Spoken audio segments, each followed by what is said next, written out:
Greetings and hello to everyone. This is the Business of Betting podcast, and I'm your host, Jake Williams. Today is episode 13, and we have Tony Hargraves joining the podcast. Tony is a full-time professional sports and racing trader.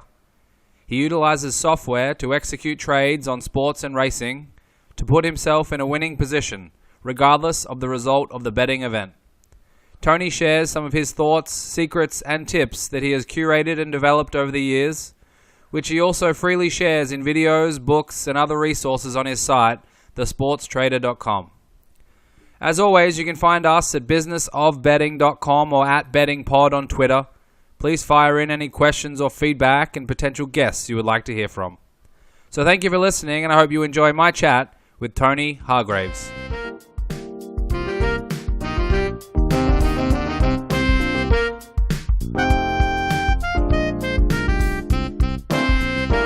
Today, I'm joined by Tony Hargraves. Tony, thank you very much for joining me.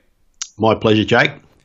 Tony, you're a professional sports trader. You're based in the UK. Can you take our listeners who aren't aware of what you're up to and some of your work through how you got to where you are today and some of the history behind your evolution in the betting world?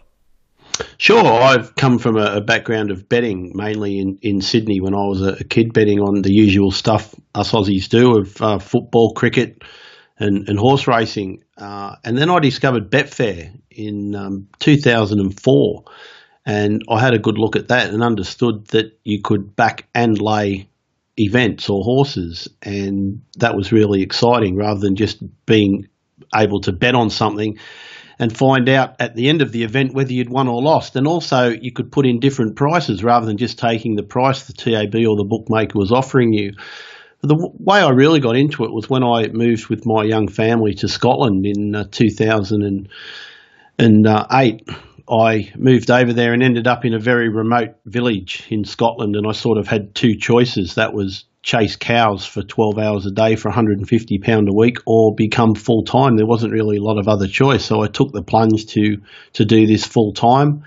And that's sort of how it started, more out of necessity than desire. But took it on and started doing trading courses for people after a couple of years, because I started putting up videos on YouTube and stuff, and people really liked them and said, "Oh, can you teach me how to do this? Can you show me how to do that?" And it became a bit overwhelming. That the wife got a bit upset that I was spending more time helping people than I was actually trading. So we turned that into an income and started doing trading courses, and I've been doing them ever since. So that's really as simple as it was, Jake. That's how I got into it. So what was the expertise level of sort of Betfair traders and trading at that time when you were getting involved? Was there a plethora of sort of smart judges out there who were accessing the tools of Betfair, or was it pretty bare in the cupboard? It was like the Wild West, Jake. There was nothing. There was no education to help anybody. There was nobody putting videos up, no one showing how Betfair worked. That there was very little knowledge of it, and it still exists to some extent in Australia. Today, when I talk to Australians these days about laying, they've got no concept of what I'm doing. They're just still focused on backing something and betting on their team to win, and they'll wait till the end of it. When I say, well, look, they're 10 points in front, why don't we trade out? I get this blank stare. They still don't comprehend that you can take positions on either side of a market, sort of bet on something to happen and against it, and come out with a profit no matter what the outcome. I still get blank looks, and I find that Americans are the same. They have no concept of trading. It's all pure betting. So hopefully those two markets will eventually come into play, and I'll be able to educate some people. But nothing at all back then, Jake. It was just all learn yourself, learn on the job, making many mistakes, blowing many banks until you finally learn, best not to do that, and that's how we went through the process. Before we delve into the trading side and some of the betting and some of the Betfair related volume stuff, can you just tell me, because a lot of people probably think, and I think a lot of the Twitter accounts and Facebook groups and Instagram photos that you see of professional sports bettors may paint a different picture. Is it What is the life of a sports trader like? Are you sitting on yachts with champagne and going to private boxes and watching games, or is it a daily grind? Is there a lot of hard work involved? Maybe 1 in 1,000 are doing that, Jake. But for me, and I teach this on the courses, it's no different to any other job. It's very solitary life. I spend hours of a week here not seeing another soul. In fact, I can go a whole week not seeing anybody that's not either one house either side of me. Luckily, I talk to people on Skype and I communicate with them on Twitter, but actually seeing people, unless you go out to the shops, you don't see another soul. It's not easier than any other job. People put in 8-9 hours a day into their normal job. We do the same thing. What it does give you, though, the great thing about doing this job is it gives you flexibility. So if I want to take an hour off to do anything, I can. If I want to take a whole day off, I can.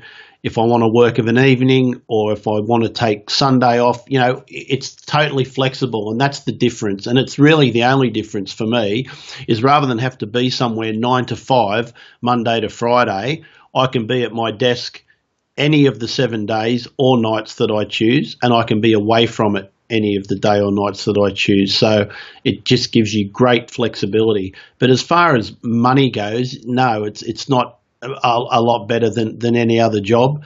It's not easier than any other job. And so I don't have boats sitting around the place or fancy cars. I just drive a normal car and live in a normal house. And I'm in a lovely part of the country in Yorkshire, but, I couldn't afford to live in the middle of London like a lot of people in this business. So, no, it's not any easier than a normal job, Jake. So you touched on a little bit about the trading and the betting. Do you want to just take us through in sort of layman's terms for those who aren't, using Betfair regularly? What is the difference between trading and betting in your mind?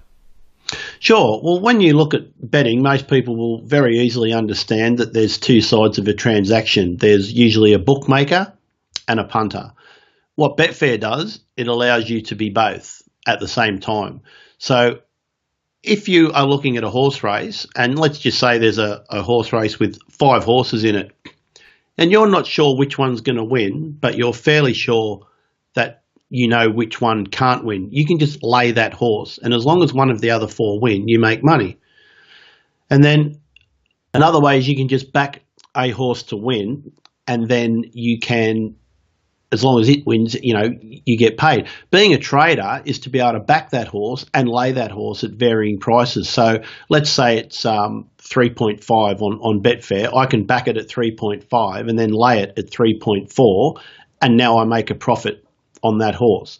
And what I can also do is then hedge it. So I can lay a little bit more than I've backed it for, and that will give me a profit across any outcome. So now it might be 5 minutes before the race. I've now got a profit on every horse in the race, no matter which one wins. So trading as opposed to betting is simply taking a position on both sides of a market, being a bookmaker and a punter, and ensuring a positive outcome no matter what the result. So you're a professional sports and horse racing trader. Will you ever have a bet, in inverted commas, or are you simply trading, and that includes, trading or / betting with bookmakers who are, the typical corporate bookmakers and utilizing those outs? Or are you ever betting just one side of the market and having a wager on one of the matches or one of the races? I can honestly say I can't remember the last time I just placed a straight bet.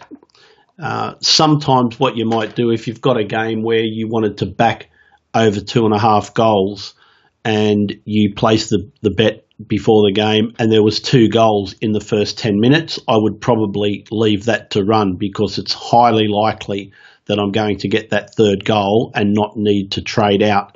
But I have done that in the past, and it's ended up being 2-0 and lost. So now I just tend to trade out no matter what. If there's 2 goals in the first 10 minutes, over 2.5 goals is going to be around 1.15 anyway. So you're only giving back a very small piece of your profit to ensure that's locked in. But then you don't need to worry about the rest of the game. It's just locked in. So no, I'd say 99.9% of my positions now are trades, and it's only if something goes very favourably very quickly that I would leave it run as a bet.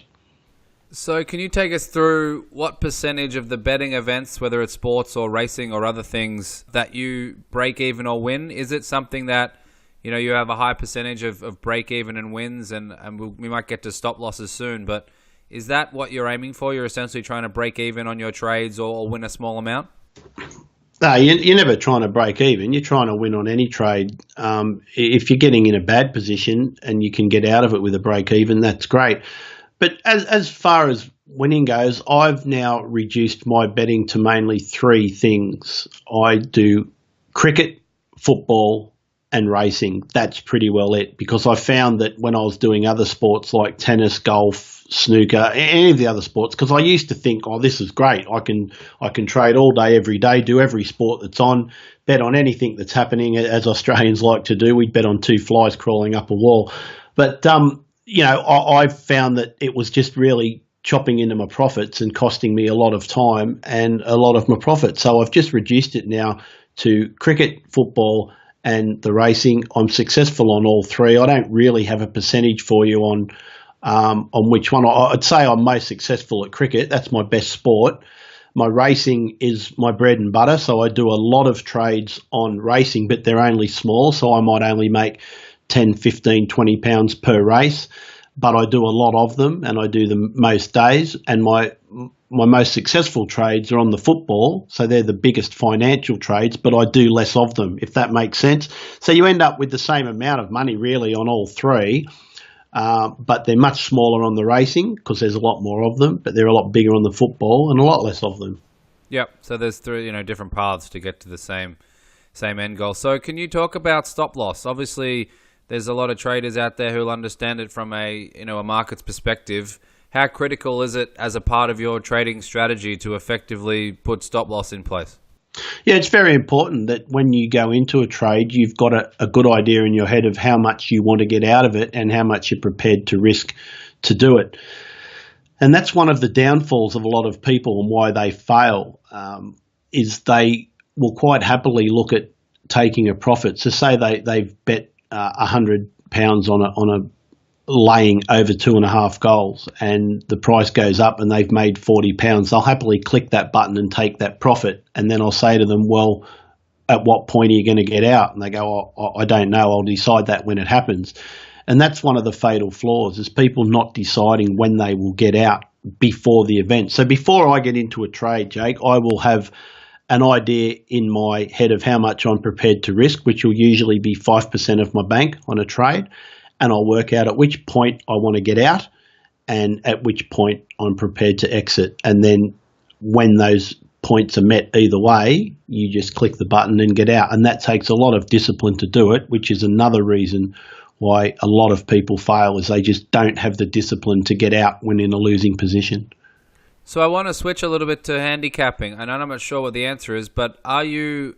So, for example, a cricket match, are you handicapping the batsmen, the bowlers, the weather, the location, who's winning the toss, all that type of stuff?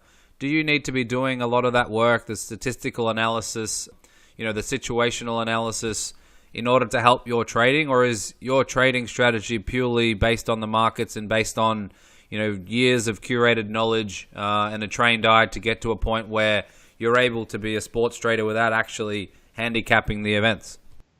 No, you've definitely got to do your research and your analysis, and that's a big part of it. You can't just open up a market and look at the prices and take a guess if that's value or not. You've got to work out, exactly what's going to happen. So, you look at a game. There's a game that's about to start now, for example. Bayern Munich are about to play Arsenal, and the over 2.5 goals market is currently sitting at 1.34, which to me, as a sports trader, looks massively overvalued. It's way too short, and a lot of people have been on Twitter this morning saying to me, I'm laying over 2.5 goals because it's too short. And we work on the analysis. We're looking at it. It should be around 180, 185, and they tend to agree with that. So we find that the market seems to have put too high a value on that, and that's where you look for the errors. You can't just open it and say there will or won't be a certain thing happening. You've got to get value for your bets. So it's like we know, Jake, that a coin toss is 50%. We know that. So if you looked and opened Betfair and heads was 2.1, you know that you've got a value bet. And if it was 180, you'd be crazy to back it because you know it should be even money. And that's what we're looking for. So we're looking to use our experience to analyse how many goals there be in a game, what the chances are of certain things happening, and then comparing that to the price in the market to see if we can obtain value. If it's massively overpriced, we'll look to back it because it's a good price. And if it's too short, we'll lay it and take the opposite position. Because it's too short. So it doesn't matter which side of the market I'll go. But if that bet was put up at even money, I wouldn't have a bet because there's no value in it. It's the correct price. There's no value backing it, no value laying it. So I'm just risking my money for no obvious value. So how sharp do you think your handicapping needs to be on the matches? Do you need to be positive expectation value simply on the betting side to be a successful trader, or is there a little bit more leeway there, do you think? It's really hard with football. The markets are now so efficient. There's so many people doing it, and the massive Asian bookmakers are doing it. The Asian handicap markets, you find if you went and analysed the last 8 years or so of football, that the events, as they've priced them up, happen so close to, what am I trying to say? What I mean by being efficient, for those that don't understand, is how many times something out of 100 will happen and the price being as close to that. So using the coin toss again for your listeners to understand, we know that over 100 coin tosses, you wouldn't be surprised if 60 were heads and 40 was tails. 6 and 4 would not be too bad. But if you did it 1,000 times, you'd be shocked if it was 600 and 400. And if you did it 1,000,000 times, there's no way that it's going to be 600,000 and 400,000. The more repetitions you get, the closer you get to the price being right. And that's the case with football. The markets are now so efficient that there's very rarely errors. But when you get matches like this where you get teams that are from different countries playing in matches that are just like Champions Cup, you can find these mistakes, but you'll unlikely find them in the Premier League. So handicapping's become very hard. I don't find, no matter how much effort I put into it, I don't find many mistakes in the football markets. But I do in the cricket and we do in the racing, because with the racing, there's a race every 10 minutes, so people don't have as much time to study them as you normally would. So, and there's not that many people in Asia that are looking at them. But the real smart people that look at football, they don't often make mistakes. And they've got, you got big companies like Star Lizard and stuff in London that spend millions of dollars analysing this stuff and getting to the right price. So you know that when those prices go up, they've put them in and they are going to be very close to the correct price. So how do you handle the fact that these very efficient markets you're talking about, and there might be, EPL matches, for example, where there's very large matched amounts on Betfair, these markets are inherently very efficient, and like you mentioned with the toss of the coin example, you're going to get outcomes that are pretty close to the market odds. In those situations, is it more difficult to get a lot more trading done and a lot more volume in just because it's a more efficient market? Or is it something that... Sorry, go ahead. No, you're right.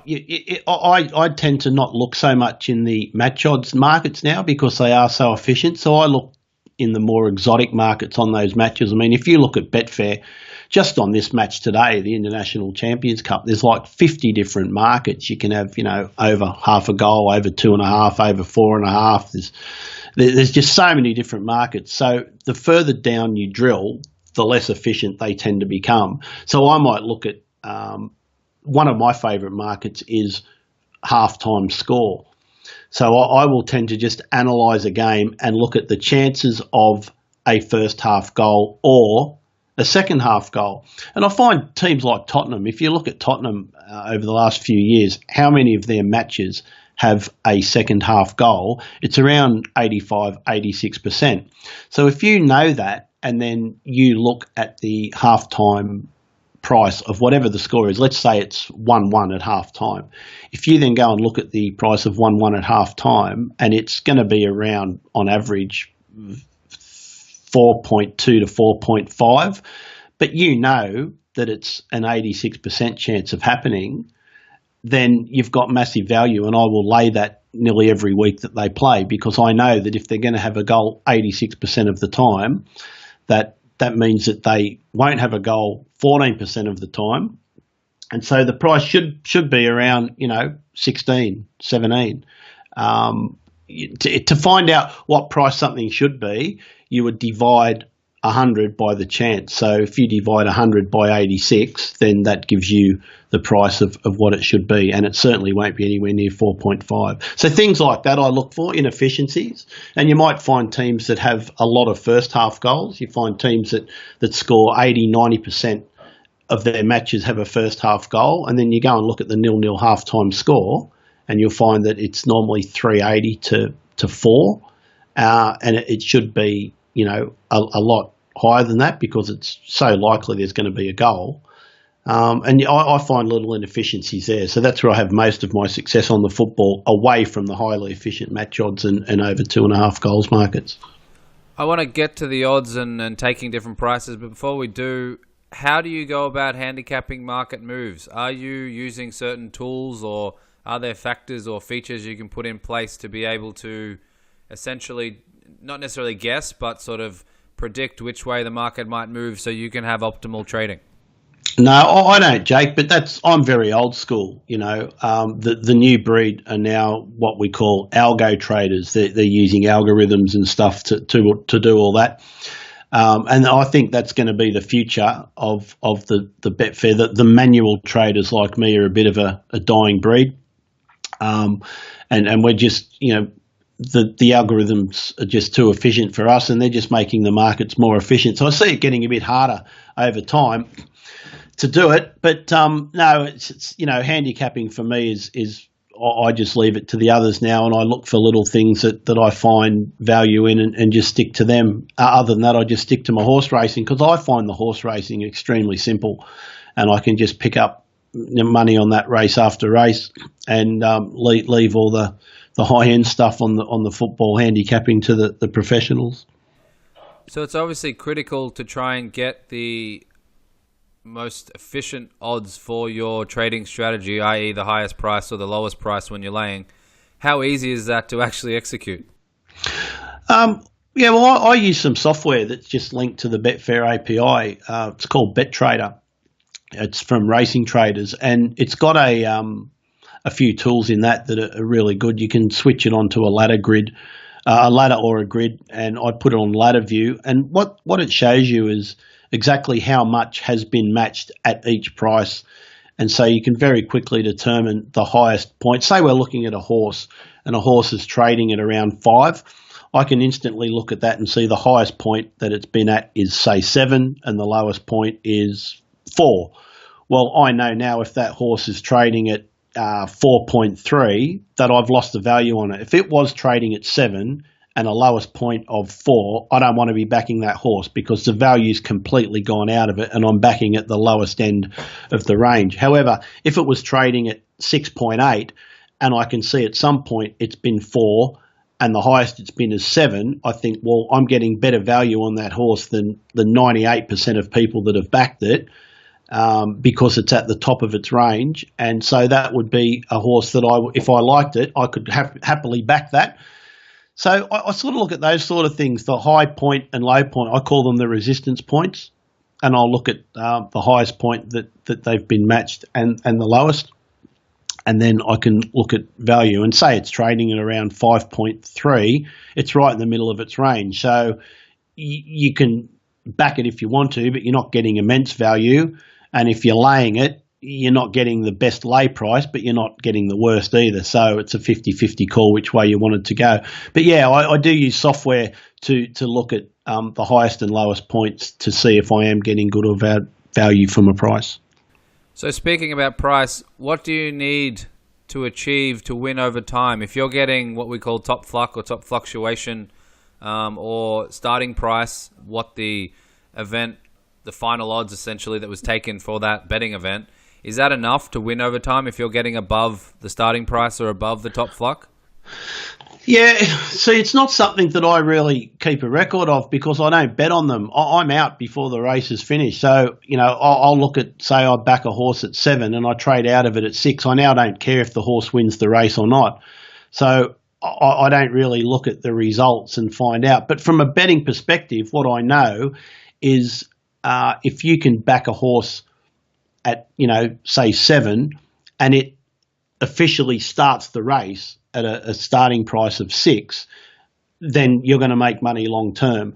And that's where a lot of people get into trouble with the bookmakers over here. They're too smart. If they're constantly backing horses at 8 to 1 that firm up during the day and start at 7 to 1, then long term they have to make money. Because if you can back a horse at 8 that starts at 7 and you do that over a year, you're going to have a big year. And that's what they hate. That's when you'll get banned. In fact, we had one account, Jake, where we had 8 bets. It was with Paddy Power, which are now in partnership with Betfair. We had an account with Paddy Power and we had 8 bets on that account and all 8 bets lost. So they got our money 8 times and they shut the account. And when we said there's been some mistake here, we've bet with you 8 times, you've beaten us 8 times and you've shut our account. What's going on? Wow. Oh, you've beaten the SP every time. So we know that long term you're going to kill us. We don't want your business. And they shut us down. So, and that happens weekly. So if you beat the SP, bookmakers will shut you down, win or lose. There's people that have said to me, I'm £1,500 behind with my bookmaker and they've shut my account. And that's just because they're regularly beating the SP. It just shows that they're smart, so they're backing things that are going to shorten. And if a bookmaker sees you doing that consistently, your account will be shut very quickly. I wanted to ask about utilizing bookmakers. Obviously, there's certain circumstances where you would like to, make a bet, which what you would call a trade, because you've obviously bet or laid the other side. Is it easier to get on if you're a trader in general, or is that situation you mentioned and the profiling that takes place pretty common and it's a very difficult scenario for you? There's 2 people that bookmakers hate. They're traders and arbors. They are like poison to them. And the reason a lot of people say, why does a bookmaker care if you're an arbor? And I'll tell you why. Let's say William Hill, they put up odds in the morning of a horse and they advertise that they're going to go best price 8 to 1 on a horse, and all the other things, Ladbrokes, Corals, all the other Bet365, they're all 7 to 1. So William Hill will put up 8 to 1. Well, that's like, a bee going to the beehive. He's just like, yeah, I'll have that. And the arbor will just go and smash William Hill for as much as they'll take at 8 to 1. And that will go off in a few minutes. And they'll get as much as they can on, because they know they can go and lay it back on Betfair later and make a profit. So what William Hill will then say is, right, we've taken too much money at 8 to 1, we cut it to 7. So your regular mug punter that sees that ad in the Racing Post or on TV will ring them up and go, I want some of this 8 to 1.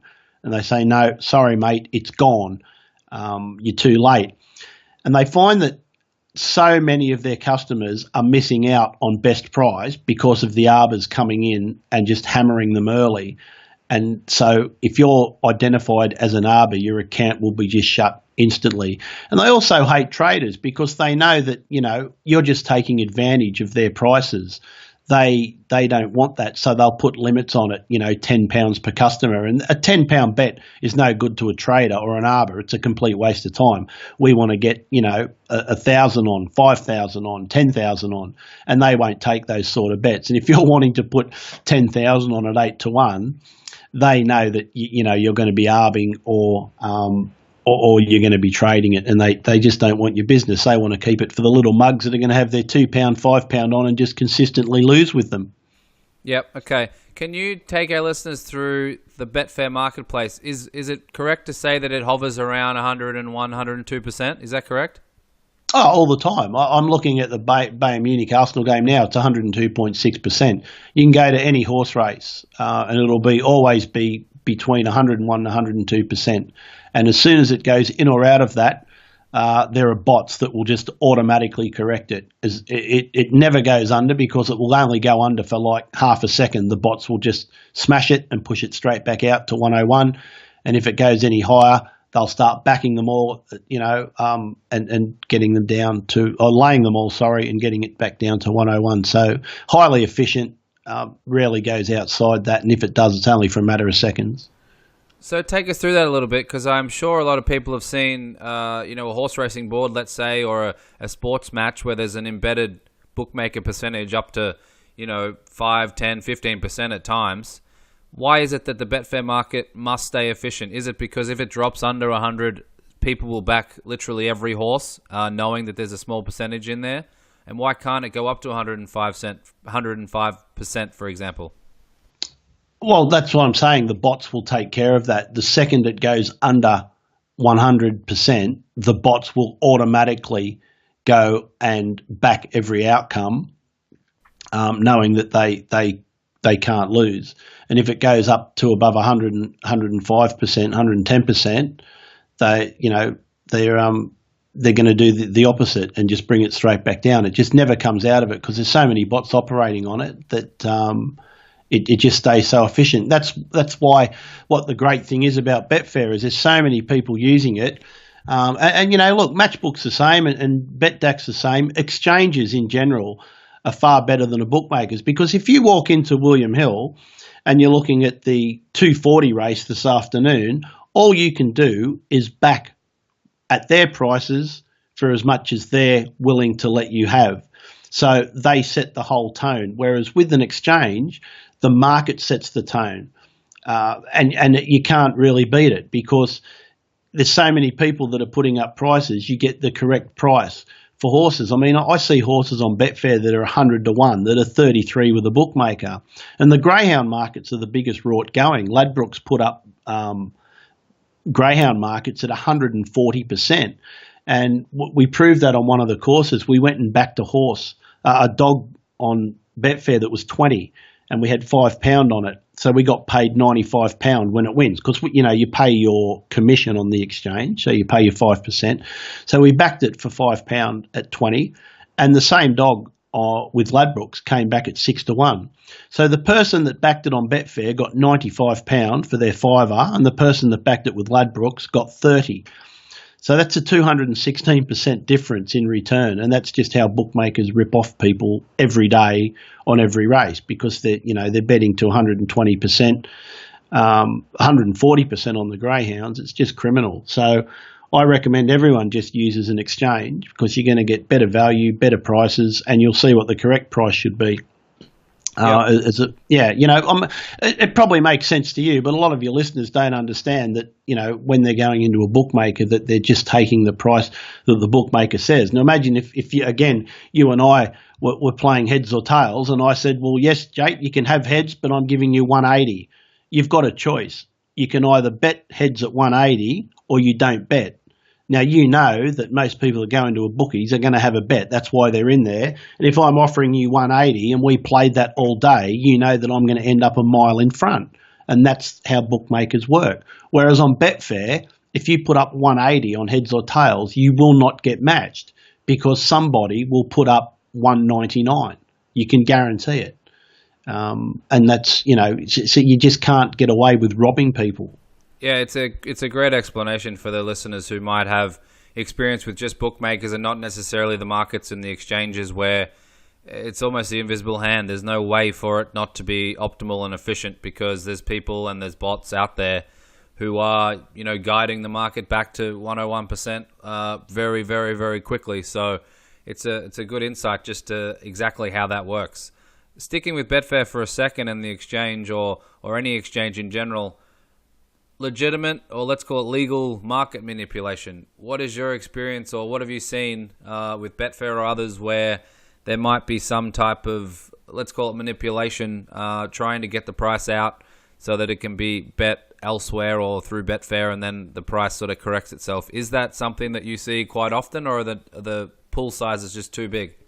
No, I've seen it, and I've done it. I've done it for a professional trader. We were working together in Sydney, and we wanted to exploit how lazy the bookmakers were. Bookmakers have become very, very lazy, Jake, especially in Australia. They just follow Betfair like sheep following around the guy with the hay bale on the back of the tractor. They just follow it. And what used to be a lot of fun was we'd get the horse races because they were a bit thin in Australia, and they still are. There's not a lot of liquidity in the Australian markets. And what we'd do is we'd sit in his office there in Sydney and we'd start laying a horse and just putting bet on bet. A horse might be sitting at 7. Well, we'd start laying it at 7.4, 8, 8.4, 9, 9. And there's no one on Betfair taking the bet. So they just see the price going up. And the bookmakers will just follow it and they'd go up and up and up. And we'd get this horse up to like 12 to 1. And these stupid bookmakers would just follow us up. As soon as it's 12 to 1, this guy would ring the bookmaker and say, well, right, I'll have 1,000 on it at 12 to 1, thanks very much. He'd take the bet and then bang, we'd remove all the bets from Betfair, drive it straight back down to 7, lay it at 7, and the job's done. We've now backed it with the bookmaker at 12, laid it on Betfair at 7, and you've got yourself a massive position, can't lose no matter what. And I showed him how I went about doing it. I'm not sure if he's still doing it, but we had a lot of fun doing it and exploiting their laziness. So how is it to spot that type of scenario if you're not obviously behind it and you're watching the markets? Do you see it every day, every week, or how often can you potentially see that manipulation, and what tools can you use to say, okay, I think this is something that I have to be careful about? Yeah, you'll see it most days on the racing markets. You don't see it on the football or the cricket so much, but you definitely see it daily on the racing markets. And what you'll look for is, on an exchange, you've got three main boxes on either side. You've got 3 back prices and 3 lay prices that you can see when you're looking at an exchange.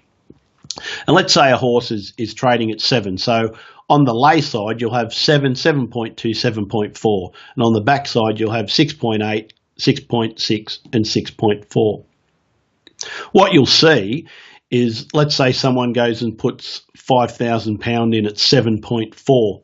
And it might sit there for 5 or 6 seconds and then vanish. And then it'll come in again and sit there for a few seconds and then vanish. And so they put it in a third time, and let's say the price goes up to 7.4. As soon as it gets to that price, the money disappears. That is market manipulation. What that guy's trying to do is put false money into the market and give an indication that there's a lot more money to back a horse than there really is. He's trying to drive the price down. So what his end game is to try and lay this horse at 6.4 or 6.6. So he puts the false money in on the backside to drive the price down, then he lays it at the lower price, and then what he'll do is the money will vanish and he'll try and drive the price back up to then make it look like there's more money to lay than back, if you know what I mean. And then the price bounces back up and he'll make his exit at that price. So you're looking for money that appears for a few seconds and then disappears. And it's easy to spot because it'll be way out of sync with the rest of the money that's there. There might be, 1,000 at 7. There might be £800 at 7.2. There might be 600 at 7.4. And then you see a £5,000 or £10,000 bet come in, bang, and you think that's odd. And then it disappears. And that's market manipulation at work.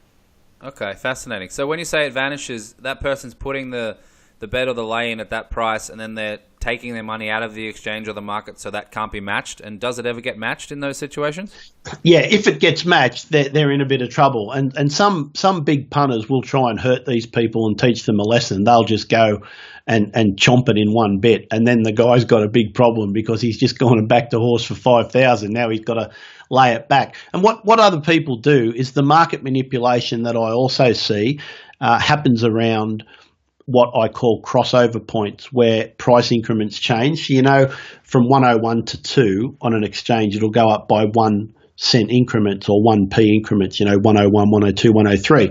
And then when it gets to 2, it goes up to 2p increments, 202, 204. And at 3, it'll go up by 5. So 305, 310 and so on. And it changes again at 4 and at 6 and at 10. When you get these crossover points, what these market manipulators do is, let's say a horse is trading at 4 and it just hits 395. They will then drive it down to about 380, 375. They'll just keep backing it to try and stop everybody out that's got stop losses sitting in there. And then if you're trading these crossover points, they'll try and and stop you out by just driving it either way through the price. And it only lasts for a few seconds, maybe 10 seconds. So they'll drive it right down to 375 and then it stops and then it bounces straight back up and goes back up to 4. By that time, everybody's stopped out and they're now sitting on a losing trade. Because what you do, if you can lay a horse at a crossover point, let's say you lay a horse at 4, Jake, right? If it goes up, which you want it to do, you're then making 10p for every tick that you correct, 410, 420, 430. But you're only losing 5p every time you're wrong. So what that means, if it goes up 5 ticks for you, you make twice as much money as if it goes against you 5 ticks. And that's why it's very, what's the word?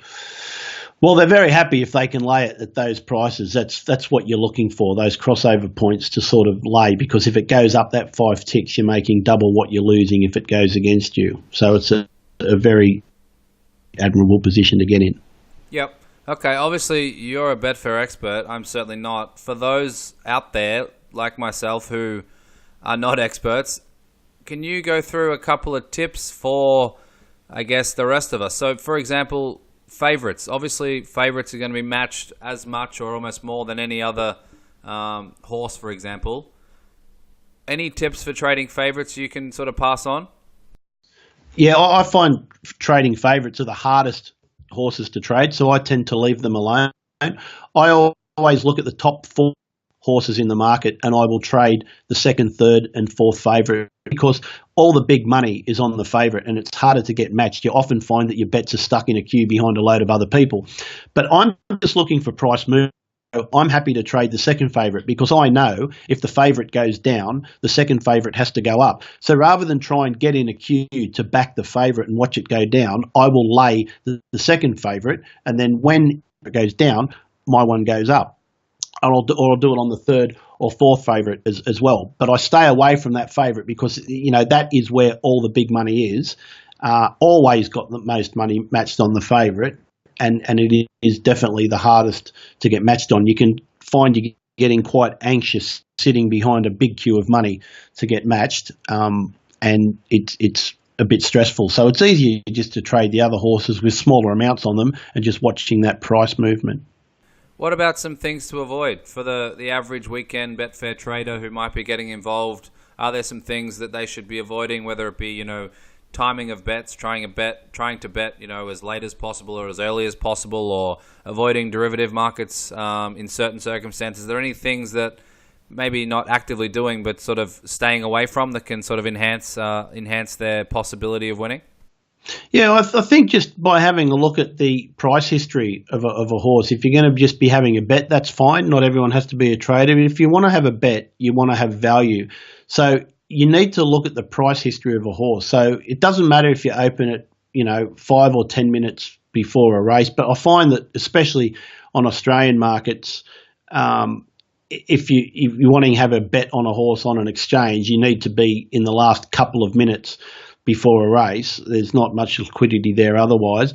But generally, have a look at where the horse is traded, like we spoke about earlier. Have a look at the range. If a horse is traded between 7 and 4, where is it now? If it's trading at 4.3, I would advise you not to back it, because I think long term you're going to lose. You've missed the value. People have backed it in, it's come right down, and it's probably below its optimum price. Whereas if it's at the top at 6.6, 6.8 or even 7, you're getting the best value for that horse if you've done your analysis and you think it will win. And it's the same with laying. If you think one horse can't win, you don't want to look at a horse that's drifted and drifted and drifted and think, oh, look at this, a leg's fallen off it. It's now 7 when it was 4 this morning. I'm going to lay it, because you're laying at the worst price. You're giving away the best value. And if that horse wins, you've laid it at the worst possible price. And over a long term, that's going to cost you a lot of money. So I think the biggest thing is the value. Make sure you understand value. Otherwise, you're just randomly betting. If you don't know what a value price is, you're basically just guessing. Good advice there. So most of the guests I talk to talk about one of the most critical aspects being money management, and I guess as a side piece of that, the staking plan. Do you want to just run through, maybe take a few minutes to go through what aspects of money management and your staking plan you find to be critical to your success? Yeah, I work on a basis of trying to make 3% of my bank per day. And when I look at people, they think, well, that's a bit of a waste of time. If you've got £100, you're only trying to make £3. And if you've got 1,000, you're only trying to make 30. Because most people, when I grew up, you go to the racetrack and you go, well, how much have you got? Oh, $200. How much do you want to make? Oh, if I can double it, I'll be really happy. That's a great day out. Most punters, if they can double their money in a day, that's brilliant. But it's also totally unrealistic. So we work on a plan, Jake, that if you can make 3% of your bank per day, you will double your bank in 24 days. That's the power of compounding. So, it means that just try and make 3% of that bank, and then you've got 1,030. And then the next day you try and make 3% of 1,030, and so on. And you work it out that over 24 days you have doubled your bank. And that's how I got started in Scotland. The missus said we needed to make $2,000 a month. So I put, $2,000 into Betfair and worked on the 3% per day. And at the end of the month, we'd won the 2,000, take it out, rinse and repeat. And the other side of that is never risk more than 5% of your bank on any one trade. That's one of the biggest downfalls of people is they're overstaking. They're risking 10, 20, 30% of their bankroll on one bet. And when it goes wrong, they don't have the discipline to exit the trade. They stay in hoping it comes good. Of course, most times it doesn't, and they've blown, 30% of their bank. And if you've got £1,000 and you've just blown 300 of it, that's a pretty tough emotional blow, and it's going to take quite a while to get that back. And then people find that they start chasing it. Oh, I'll just bet double on the next one. And before they know it, half their bank's gone. Then they go on tilt, blow the other half, and they have to reload. So the two best bits of advice I can give your listeners is make 3% per day of your bank. You'll double it in 24 days, and don't risk more than 5% on any one trade. Awesome. That's great insight. I'm very grateful for your time, Tony. I have a couple more quick ones before I let you go. What type of analysis or evaluation do you do of your trading and betting? And do you spend hours and hours scouring through your records and past performance to try and be a better trader in the future? Or what approach do you take to sort of analyzing what you're doing on a day-to-day or week-to-week basis? I definitely recommend keeping records because it will show you how you're travelling and where you're letting yourself down. And I do that on a daily basis. So I've got a spreadsheet where I don't put down every individual trade. I have a spreadsheet with every sport that I trade. And so I'll put it at the end of today, I'll put in any cricket trades, any football trades, and any racing trades, but just under the heading. So at the end of today, there'll be football X amount, cricket X amount, racing X amount, and then you get to see how you're travelling through the month. And then if you find that you're struggling on one sport, and that's why I got rid of the others, because I found that the profits I were making on these three sports were being eroded by the losses on all the other sports. I looked one month on darts and I had 12 trades on darts and I'd lost all 12 of them. And I thought, well, I'm really rubbish at this, so I've just cut it out completely. I've got no clue when it comes to darts, and I was just doing it for fun. So it was just crazy. So they're all gone. And the other thing is I use some specialist sites. So I use something for football called Football Form Labs. It's just something that it's a subscription. So if people want to get in touch with me after hearing this, I can get them a really good deal on that, Football Form Labs. And it's just a service where you log in and it's got 40 leagues around the world. So you've got the A League, the J League, all the Premier League. You've got 40 different leagues from all around the world that you can analyse. You can look at, go back as far as you like. All the stats are in there. Everything you can possibly imagine. So I'll just spend hours looking through that, finding the value bets that I think. That's how I came up with the Tottenham stat before, the second half goal thing, just going through that and seeing what's happened, and using sites like that. And that's where I find the value, and then just simply go and place the bets based on that value. Yep. No, there's certainly a place for outside resources, absolutely. Normally I ask the guests what resources they sort of plow into and what they consume, but you're an author yourself, aren't you? Do you want to talk about some of your books that you've written? Yeah, well, I just decided to try and help as many people as I can, and I was just getting so many emails it became overwhelming, so I just started writing books on it. And I've written 6 books now. There's one on all the strategies I use. There's one on cricket. There's one on football. There's one on pre-race markets. There's one on in-running racing markets and one on sports trading in general. They're all available at the sportstrader.com website. And they go and have a look at that. They can see them all there. So every tip and trick that I use are in those books, all the sites I use, where I get all my information, how I analyse games, basically everything I do. And people have had a go at me and asking, well, why are you giving that information away? You know, good traders don't give away their edge.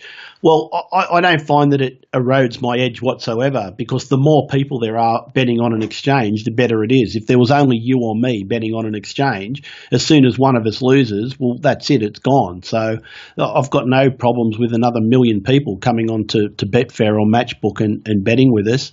It doesn't hurt us at all, it helps us. So come and learn how to do it, and you'll make much more efficient bets than being with a bookmaker, because they are robbing you blind, and it's better for everybody. So yeah, don't be afraid to go and learn.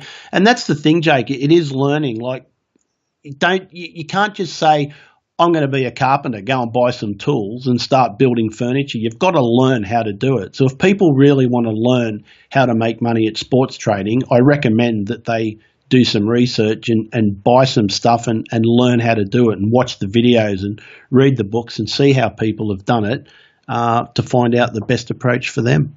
Absolutely, and there's a lot of valuable resources out there, and a lot of them are free. So you've got, you know, videos and content out there that's free. I'm sure if people got in touch with you, that you're more than happy to help them along and give them a kickstart. Tony, I want to say thank you very much. I've learnt a heck of a lot just listening to you. You've obviously evolved a fair bit since you discovered Betfair in the early 2000s, and you know, we touched on, you know, chasing cows in the countryside to, you know, Caribbean cricket. Do you want to just give everyone your Twitter handle so they can sort of follow you on Twitter? And you mentioned your website before we go, just so they can reach out to you if they want to ask any questions or be in touch. Sure. The Twitter handle is @sportstrader_AU. So there's a picture of me on there, so they'll be able to find who I am. They're welcome to come and ask any questions there. The website is www.thesportstrader.com. We've got a free YouTube site, which is just called Badger Trades YouTube. You go there, you'll see dozens and dozens of free videos of me trading and what I do there. And yeah, there's all email addresses contacted. Anyone can get in touch. I'm more than happy to help. So if you need to chat to me again down the line, Jake, if you've got any questions from your listeners, come back to me and be happy to do it all again. Splendid. Tony, thank you very much for your time and all the very best with your trading, and I definitely will catch up with you again soon. You're more than welcome, mate. Catch you soon. Bye-bye.